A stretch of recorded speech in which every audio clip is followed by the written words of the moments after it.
seorang ulama dari Maroko, mimpi bertemu Nabi. Kisah yang terjadi di zaman kita ini.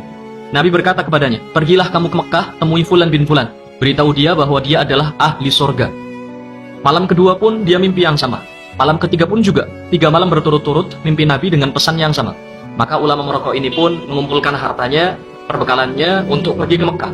Sesampainya di Mekah, ia melakukan umroh, lalu menghubungi sahabat-sahabatnya para ulama Mekah untuk menanyakan orang yang dia cari. Maka bersama-sama dengan para ulama Mekah, mereka mencari orang yang dimaksud. Dapat info, dia tinggal di daerah pelosok. Sesampainya di daerah yang dimaksud, para ulama ini bertanya kepada penduduk setempat, kau tahu rumah Fulan bin Fulan? Penduduk itu pun kaget. Kalian, para ulama, dengan pakaian terhormat, kalian orang-orang soleh, dengan penampilan alim seperti ini, mencari Fulan bin Fulan? Iya, memangnya kenapa? Kata ulama Maroko itu. Kalian akan tahu sendiri setelah bertemu dengan orangnya. Maka ditunjukkanlah rumah orang yang dimaksud. Begitu pintu diketuk, yang keluar adalah seorang laki-laki dengan penampilan preman, dekil, fasik. Ulama Maroko ini kaget. Dia berkata dalam dirinya, aku pikir orang yang akan kutemui adalah orang alim, soleh, ahli ibadah. Ternyata seorang berpenampilan buruk. Orang itu pun kaget juga. Kenapa para ulama mengunjunginya? Ulama Maroko bertanya, apa benar kau Fulan bin Fulan? Ya, benar. Siapa kalian? Mau apa kalian datang ke rumahku? Ulama Maroko ini berkata, aku dari Maroko, datang jauh-jauh ke Mekah untuk mencarimu. Sebab ada pesan yang harus kusampaikan padamu. 3 malam berturut-turut aku bermimpi Rasulullah Shallallahu Alaihi Wasallam.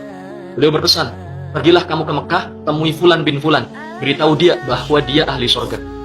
Demi Allah, aku tak melebih-lebihkan apa yang beliau sampaikan ini.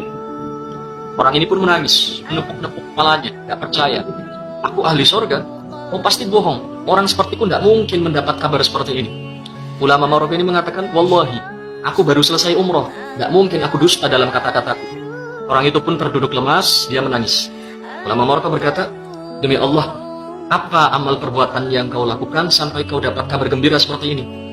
Dia pun menjawab, aku ini orang hina, orang paling rusak, paling bejat di kota ini.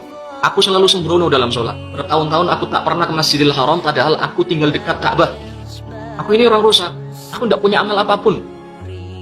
Maka ditanya lagi, coba kau ingat-ingat lagi, mungkin kau punya amal yang kau lupakan. Maka orang ini mengingat-ingat, lalu dia katakan, iya, aku punya satu amal baik, dan cuma ini amal baik yang aku punya. Tidak ada amal soleh lain selain yang ini. Dulu, aku pernah punya seorang tetangga, dia mati.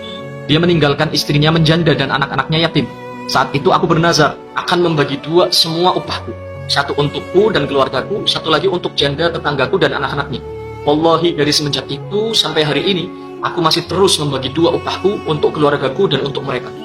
Ulama Maroko berkata, ayo kita ke Masjidil Haram. Orang ini pun mandi, memakai pakaian terbaiknya, lalu pergi bersama para ulama ke Masjidil Haram untuk sholat berjamaah. Pertama kali dia masuk Masjidil Haram, dia menangis. Dia terus menangis, tidak henti-henti sampai dikumandangkan iqamat sholat. Bahkan dalam sholat pun dia menangis. Ketika imam baca surat, orang ini terus menangis. Terisak sampai membuat ulama Maroko ini yang sholat di sampingnya ikut menangis. Berdiri rakaat pertama, rakaat kedua, rakaat ketiga, sampai sujud sebelum akhir. Dia tidak mengangkat kepalanya lagi, dan ternyata rohnya telah dicabut. Pesannya adalah, jangan berprasangka buruk dengan siapapun. Siapa tahu dia ahli surga. Satu-satunya makhluk yang boleh kita buruk sangka dengannya hanyalah diri kita sendiri.